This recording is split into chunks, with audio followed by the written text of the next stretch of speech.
Capítulo 5. Em busca do tempo, pré-monogâmico perdido. O atrativo do pró-comum surge do mutualismo dos recursos compartilhados. Tudo é usado, nada é desperdiçado. Reciprocidade, autoconsciência, vontade de debater, boa memória, celebração coletiva e ajuda mútua são as características do comuneiro. Peter Lannenbaugh, 2013. Ainda não tivemos um Foucault que rastreasse a monogamia como sistema, focasse a atenção nos processos que levaram o núcleo reprodutivo ao centro da vida social como a única forma possível de relação e como forma superior de vínculo. Apenas conseguimos entrever quando ou onde o número de pessoas envolvidas no núcleo foi reduzido, mas essa informação não nos dá as respostas de que precisamos. Assim, o que procuramos é saber quando as outras formas de vínculo se tornaram impossíveis, inviáveis e impraticáveis. E quando se implantou essa construção de alteridade amorosa, ameaçadora e beligerante. Quando nos inocularam o medo.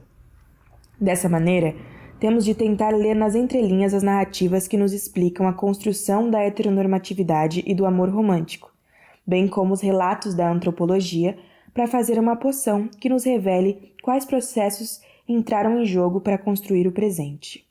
Para isso, temos de concordar que o tempo não é linear e que não estamos em busca desse tipo de narrativa sobre a história da monogamia europeia. Isso não significa que no devir histórico não haja causas, consequências e responsáveis. Contudo, o mapa resultante da identificação de focos e da atribuição de relevâncias, de fazer perguntas e propor respostas, é mais parecido com o rizoma deleuziano, um campo infinito de batatas. Nota de rodapé 41. A primeira vez que eu ouvi explicarem Deleuze por meio das batatas foi pela boca da minha irmã filósofa Marina Garcés.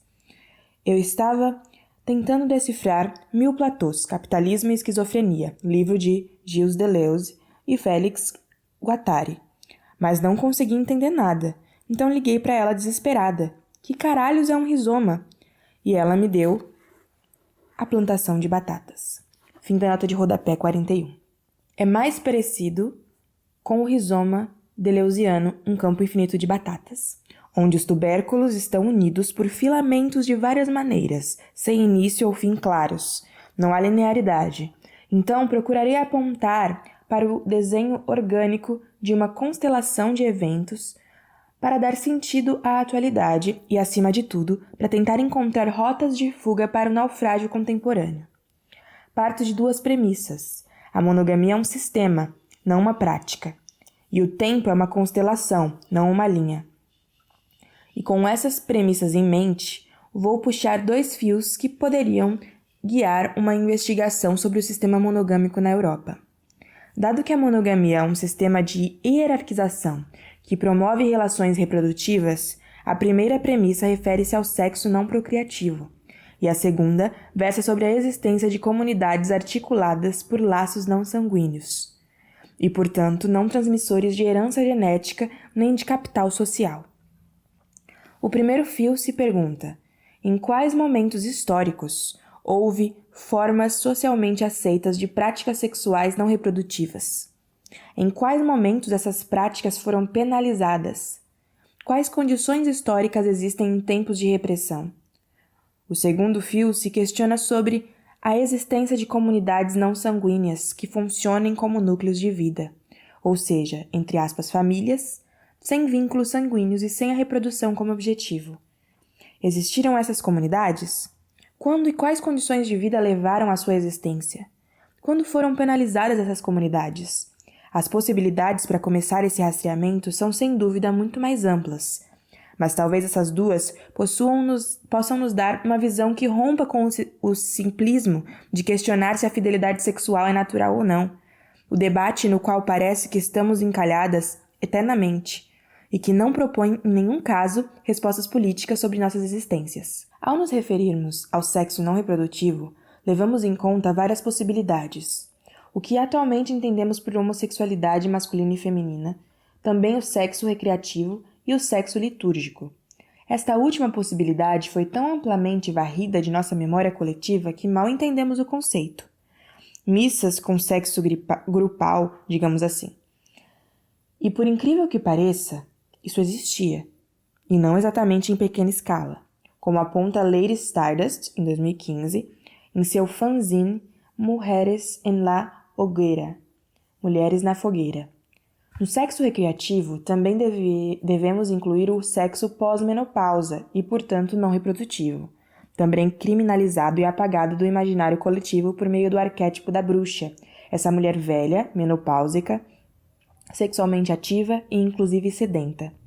A única razão para penalizar durante séculos a sexualidade das mulheres em idade de libertação da vassalagem da reprodução é a ideia de que ela atenta contra a própria base do sistema monogâmico e da reprodução regulada como o ápice de nossas sociedades.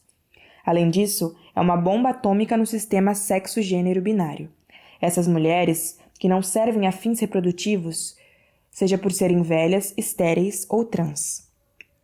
Para buscar comunidades não sanguíneas, vou focar as chamadas seitas heréticas, congregações religiosas e comunidades que não fossem constituídas em torno da transmissão, nem por meio da reprodução, nem da filiação, nem do matrimônio, nem do patrimônio.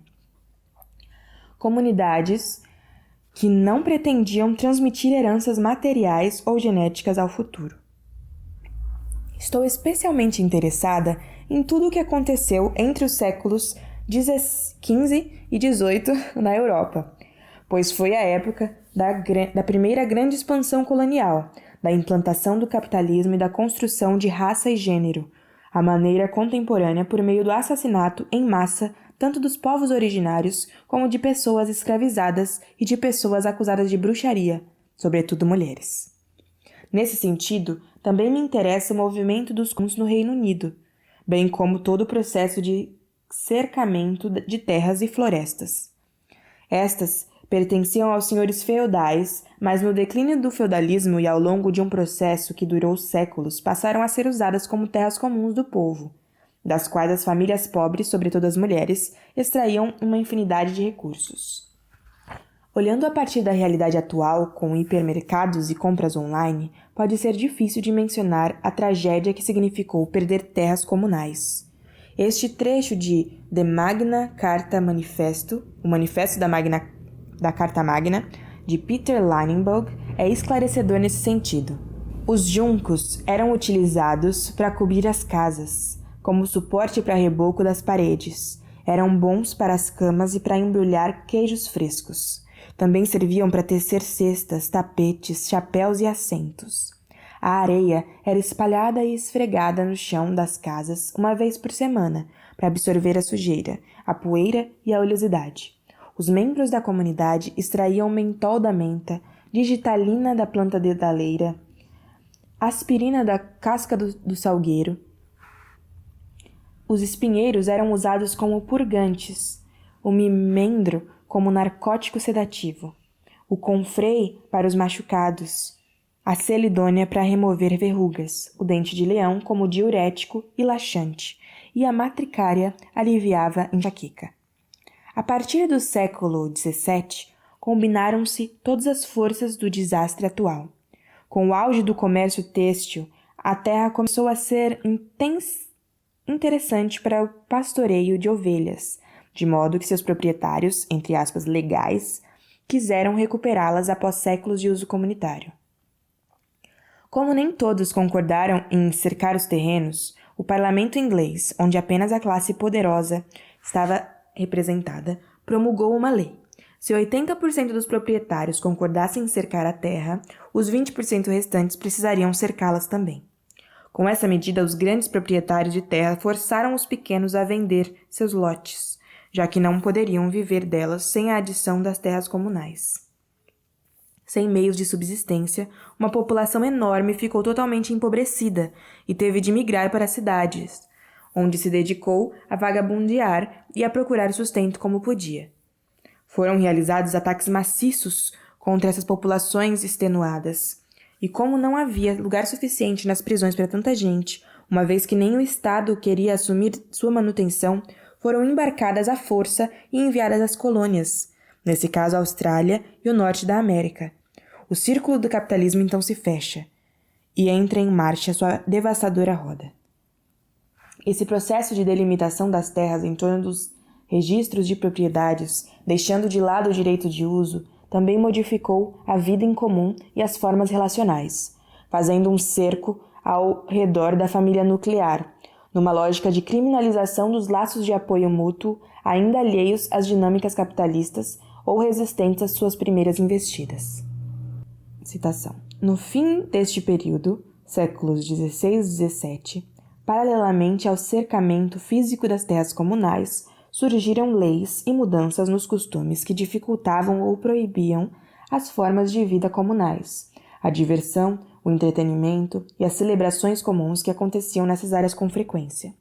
As antigas formas de celebração comunitária foram substituídas pelos rituais da igreja, que transformou os festivais, as festas, as danças e as orgias em atos hierárquicos e chatos em torno da culpa e das obrigações. Linebaugh, 2013, página 22. Fim da citação. Uma referência bibliográfica eclética, mas muito tentadora, é a obra de Arthur Evans, Witchcraft and the Gay Counterculture, Bruxaria e Contracultura Gay, publicada originalmente em 1978.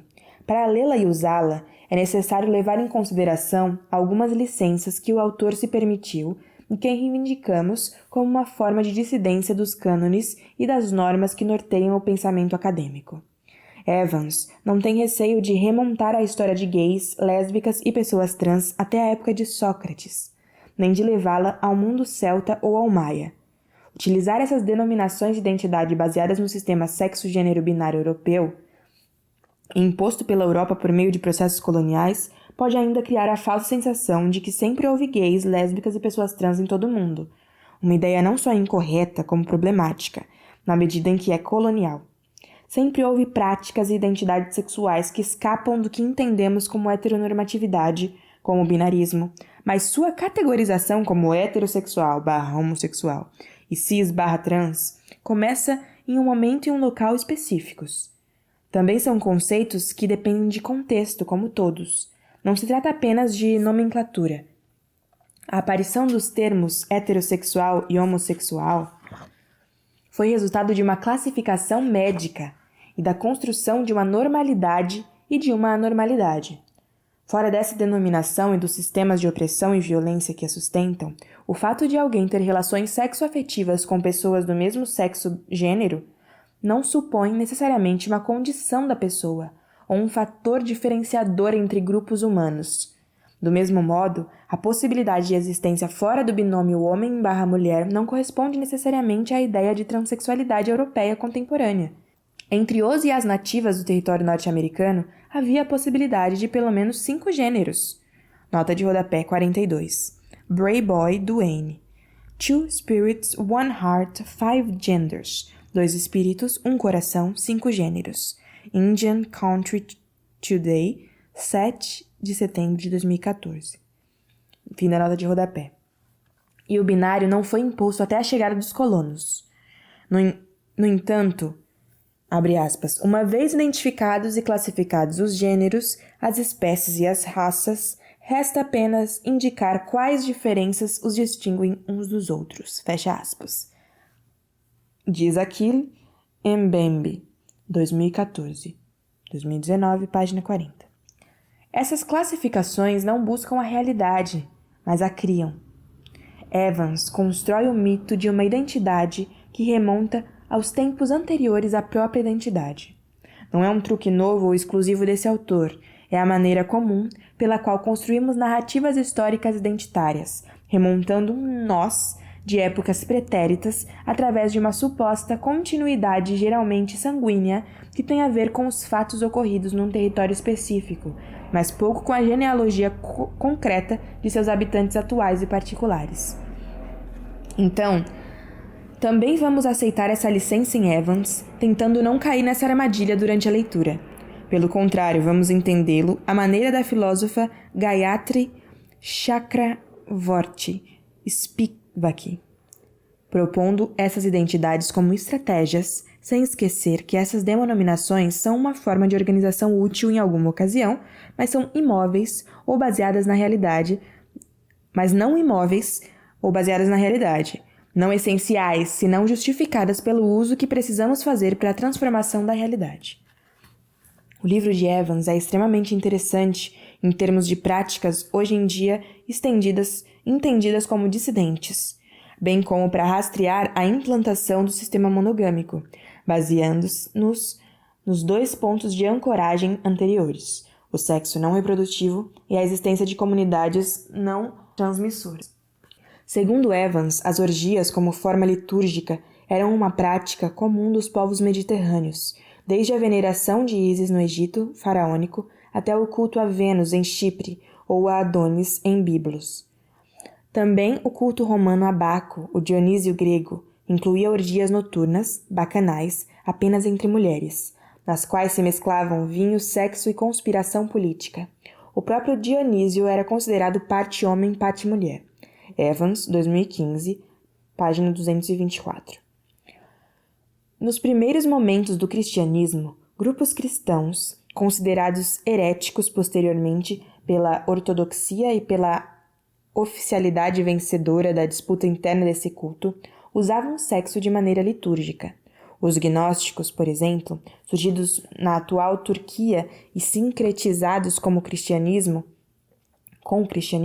foram condenados no século III pelo bispo Clemente de Alexandria por celebrar orgias. Abre aspas, um relato de tais práticas feito por Epifânio, um monge gnóstico do século IV, afirmava que homens e mulheres faziam sexo em grupo e veneravam o sêmen e o sangue menstrual como o corpo e o sangue de Cristo, respectivamente. Evans, 2015, página 124. E isso não é tudo.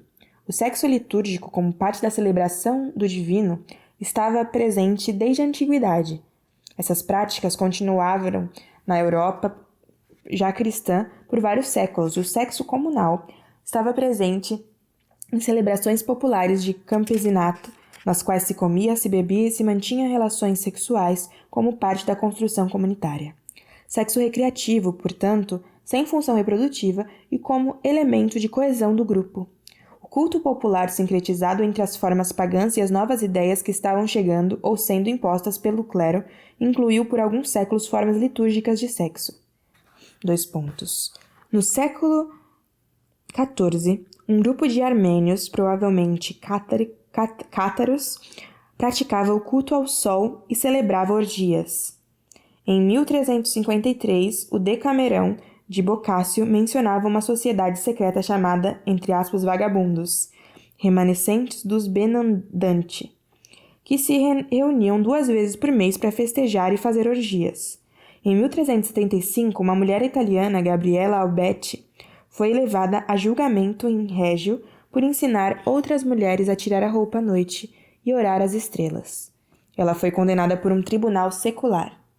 Marcaram-na com ferro quente e cortaram sua língua. No século XV, Johann Ziska acusou os hereges boêmios conhecidos como adamitas de praticar nudismo, danças rituais em torno de fogueiras e sodomia. Esse relato provavelmente se refere a práticas pagãs, uma vez que as danças ao redor do fogo eram uma característica comum dos festivais pagãos que sobreviveram ao cristianismo, como a festa de São João Batista, o solstício de verão. Evans, 2015, página 124. A relação entre sexualidade, sagrado e salvação aparece em numerosas práticas da Europa medieval, algo bem distante do conceito posterior de carnal, que sob o nome de luxúria foi considerado o pecado capital. Evans registra a existência de um monge chamado Lázaro que viveu na capital da Bulgária no século XIV e defendeu o nudismo e a sexualidade como forma de salvação. Ele pertencia ao grupo dos bogômilos, vegetarianos estritos que rejeitavam qualquer alimento obtido como resultado de uma relação sexual hétero, como no caso dos messalianos, também conhecidos como euquitas.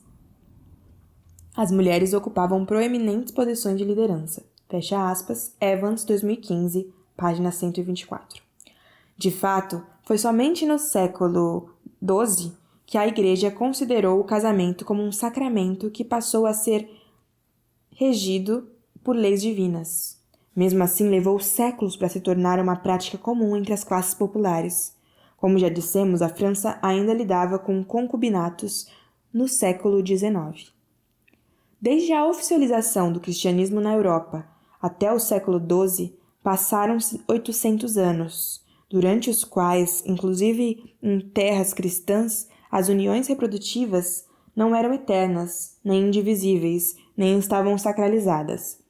Paralelamente à implantação e ao cercamento do casamento como instituição, intensificaram-se os ataques à, entre aspas, sodomia, direcionados tanto contra os que hoje denominamos homossexuais, como contra o sexo não reprodutivo. Jaume Riera e Sans passou várias décadas estudando as sentenças aplicadas aos sodomitas catalães entre os séculos XIII e XVIII. Em Sodomites catalãs, História e Vida, segles XIII, Sodomitas catalães, História e Vida, séculos XIII a XVIII, vemos a mistura perversa de racismo e classicismo que impregnava as condenações da Inquisição por questões de sodomia. Devemos lembrar que os bens da pessoa condenada eram confiscados e passavam a ser propriedade da instituição, uma agenda oculta importantíssima para as perseguições. Assim, o primeiro julgamento de sodomia registrado na Catalunha foi contra um judeu, em 1263. Ele havia sido denunciado por outros judeus e foi absolvido.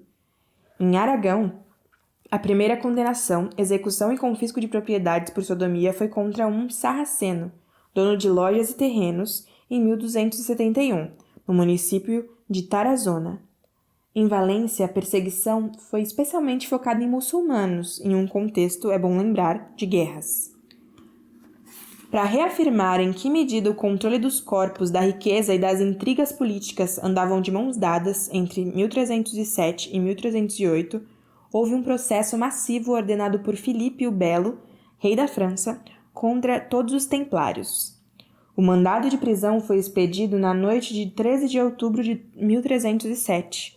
Jaime II de Aragão tinha templários entre seus conselheiros mais próximos, e embora por alguns meses tenham duvidado da posição que deveria assumir, em 1º de dezembro ordenou a prisão dos templários em seu território, e o que é muito importante, o confisco de seus bens. Foram acusados, entre outras coisas, de usar a sodomia como ritual de iniciação. Riera e Sans, 2014. Menéndez Pelayo, em sua extensa obra História de los heterodoxos espanhóis, História dos espanhóis heterodoxos, é mais discreto na descrição das heresias e analisa sobretudo suas vertentes teológicas. Devo dizer que ele é um autor tremendamente patriótico, tradicional e púdico, mas com um excelente gosto literário. Sua obra é um maravilhoso contraguia para encontrar joias medievais cujo valor artístico é reconhecido pelo autor, embora ele dedique páginas e páginas a desacreditá-las moralmente. De qualquer forma, e apesar de ser extremamente esquivo dos detalhes carnais, nas 2.000 páginas pode-se rastrear alguma coisa.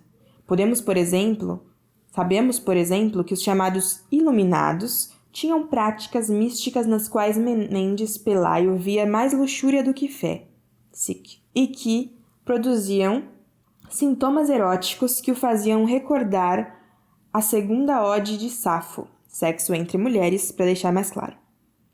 Também sabemos que, em Tenerife, o clérigo Juan de Villalpando exortava as mulheres a desobedecer a seus pais, maridos e superiores. Era um fervoroso inimigo do casamento, a ponto de chamá-lo de lamaçal de porcos.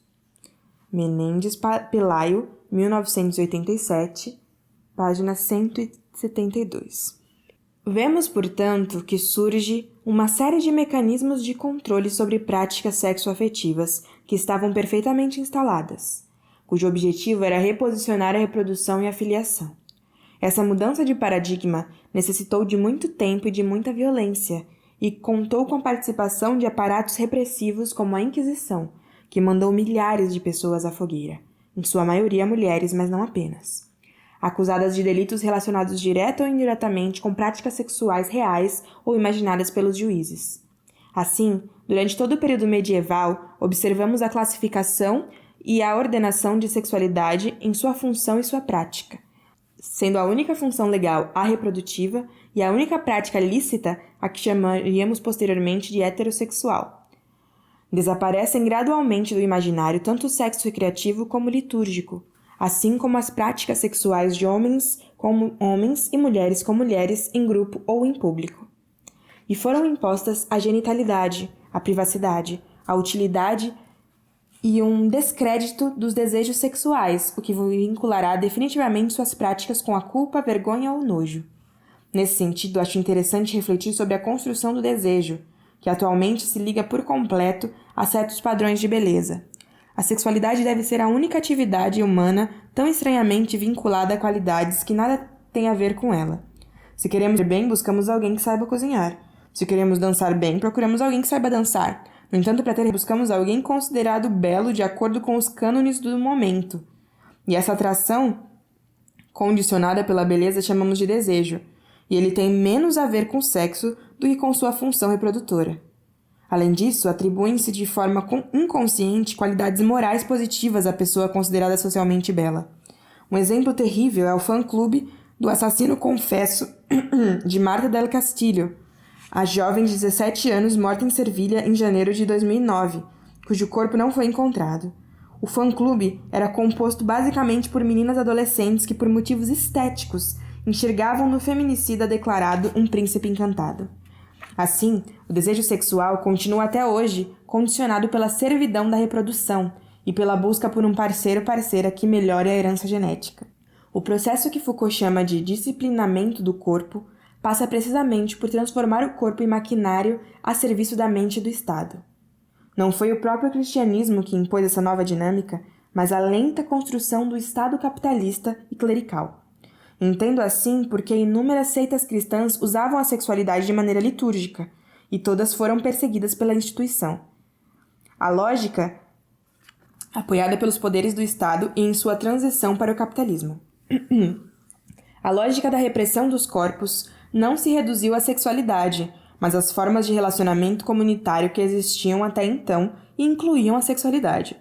É possível entrever isso na obra de Silvia Federici e em sua análise da imposição do capitalismo. As classes dominantes não limitaram sua violência à repressão dos transgressores. Também apontavam para uma transformação radical da pessoa, pensada para erradicar no proletariado qualquer comportamento que não conduzisse à imposição de uma disciplina mais estrita de trabalho. As dimensões deste ataque podem ser vistas nas legislações sociais introduzidas na Inglaterra e na França em meados do século XVI. Proibiram-se os jogos, em particular aqueles que, além de serem inúteis, debilitavam o sentido de responsabilidade do indivíduo e a, entre aspas, estética do trabalho. Fecharam-se tabernas e banhos públicos, estabeleceram-se castigos para nudez e também para outras formas, entre aspas, improdutivas de sexualidade e sociabilidade. Era proibido beber, praguejar e insultar. Federici, 2014, página 185. 2017, página 246. Olhando sob a perspectiva contemporânea, é difícil compreender as heresias dentro das instituições cristãs como formas subversivas, mas isso tem a ver com a homogeneização do imaginário, algo que faz parte da vitória dessas instituições, que também sequestraram qualquer possibilidade de existência ou reconhecimento da existência de espiritualidades fora da ortodoxia que impuseram. Silvia Federici, contudo, identifica esses movimentos heréticos como formas de resistência. 2 pontos. Já no século XII, podemos ver a Igreja não somente espiando os dormitórios de seu rebanho, como também fazendo da sexualidade uma questão de Estado. As escolhas sexuais não ortodoxas dos hereges também devem ser vistas, portanto, como uma postura anti-autoritária, uma tentativa de arrancar seus corpos das garras do clero.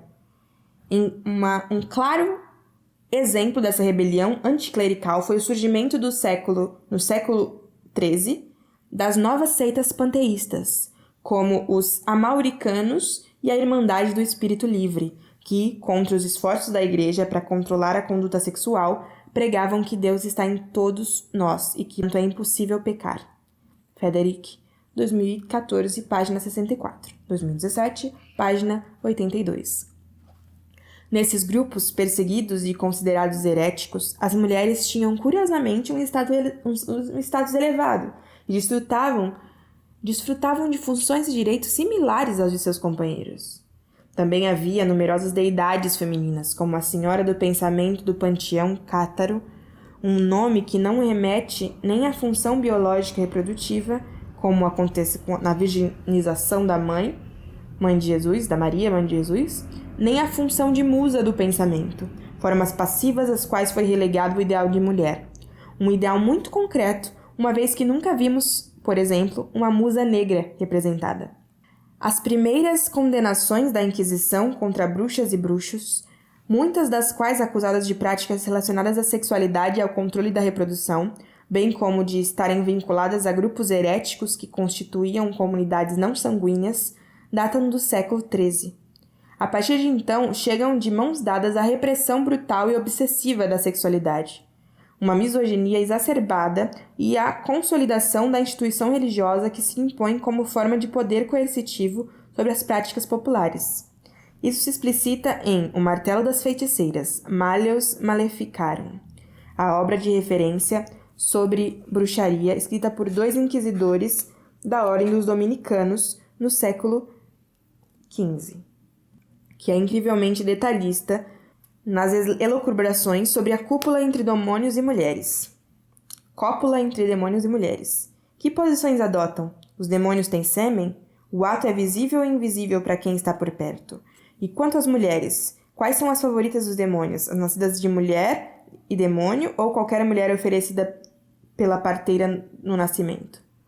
Quanto às mulheres, o Martelo das Feiticeiras não se priva de nada. Fala sobre a perfídia do sexo frágil, de sua tendência à superstição e à bruxaria, e sobre as parteiras que entre todas as mulheres são as piores. Kramer e Sprenger, 1975, página 47. 1997, página 112. De fato, o segundo crime pelo qual mais mulheres foram executadas na Europa nos séculos 16 e 17, depois da bruxaria, foi infanticídio.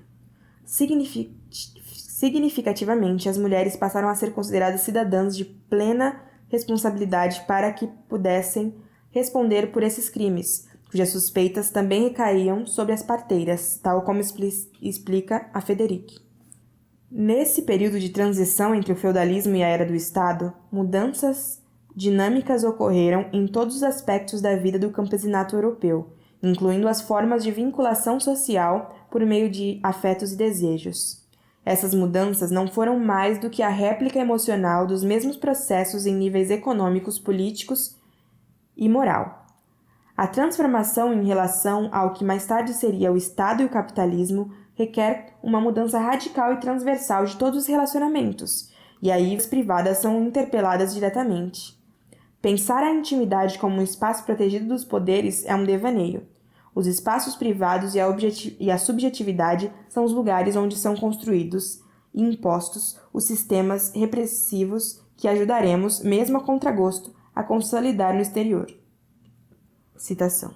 Ao se buscar a disciplina social, um ataque foi lançado contra todas as formas de sociabilidade e sexualidade coletivas, incluindo esportes, jogos, danças, funerais, festivais e outros ritos grupais que haviam servido para criar laços de solidariedade entre os trabalhadores. A própria igreja, enquanto centro comunitário, deixou de ser a sede de qualquer atividade que não estivesse relacionada com o culto. Como resultado, o cercamento físico operado pela privatização de terras e o cercamento das terras comunais foram ampliados por meio de um processo de cercamento social. A reprodução dos trabalhadores passou do campo aberto para o lar, da comunidade para a família, do espaço público, a terra comunal, a igreja, para o privado. Federici, 2014, página 125. 2017, página 162, 3. Como aponta Federici, o processo de cercamento das terras comunais que ocorreu a partir do século XVII na Europa, não sem uma infinidade de lutas, resistências e violências, fez parte de uma transformação radical do mundo. porque os processos de cercamento, de privatização, de mercantilização e instrumentalização da vida em favor do capital nascente se estendem de maneira quase global por meio das colonizações, dos genocídios perpetrados por esses mesmos poderes europeus nos estados transatlânticos, no tráfico de pessoas escravizadas, na expulsão de populações europeias muçulmanas, judias ciganas e cristãs novas, no feminicídio sob a denominação de caças-bruxas e na extrema pauperização dos camponeses europeus para convertê-los em trabalhadores assalariados. A autora registra, por exemplo, o julgamento de Margaret Harket, moradora de Stanmore, enforcada por bruxaria em 1585, aos 60 anos, pelo crime de ter pegado uma cesta de favas do campo de um vizinho sem permissão. Citação. Quando lhe pediram para que as devolvesse, atirou-as no chão com raiva. Desde então nem saiu no campo. Mais tarde, o criado de William Godwin se negou a lhe dar levedura, e a partir de então seu tonel para fermentar cerveja secou. Ela foi golpeada por um oficial de justiça que a havia visto pegando madeira no campo do senhor. O oficial enlouqueceu. Federici, 2014, 2017, página 162-3. Fim da citação. Como analisa Achille Mbembe, em Crítica da Razão Negra, houve uma clara correlação entre a expansão territorial colonial e o fechamento do pensamento europeu. A metáfora desse fechamento poderia incluir os cercamentos de terras comunais de modo como ocorreram, pelo menos no norte da Europa. Quando Peter Leinenberg descreve os princípios dos e das comuneiras inglesas que lutaram contra os cercamentos até o século XVII, ele poderia estar falando também de redes afetivas não monogâmicas. Abre aspas. O atrativo do pró-comum surge do mutualismo dos recursos compartilhados. Tudo é usado, nada é desperdiçado. Reciprocidade, autoconsciência, vontade de debater, boa memória, celebração coletiva e ajuda mútua são as características do comuneiro. Fecha aspas. Em sua obra, Leinenberg explica que Timothy North, teórico do jardim inglês como um recinto fechado, denunciou os comuneiros no início do século. Eram rudes e selvagens de caráter, mantinham princípios de igualdade, eram insolentes, tumultuosos e refratários aos governos. Os comuneiros pertenciam a uma raça sórdida, foram comparados com os índios, os selvagens, os bucaneiros, os árabes. Em setembro de 1723, Richard Norton, guardião da floresta de Berry, queria, abre aspas, dar um fim a esses árabes e a esses bandidos, fecha aspas. Blackstone registra que o Papa havia excomungado os barões por, abre aspas, serem piores que os sarracenos, fecha aspas, inimigos árabes e muçulmanos dos cruzados. O sistema monogâmico vinculado aos afetos resulta de uma forma de cercamento e de repressão diretamente relacionadas com o surgimento do capitalismo e com a criação do racismo colonial, que são formas de distribuição hierárquica entre identidades confrontativas.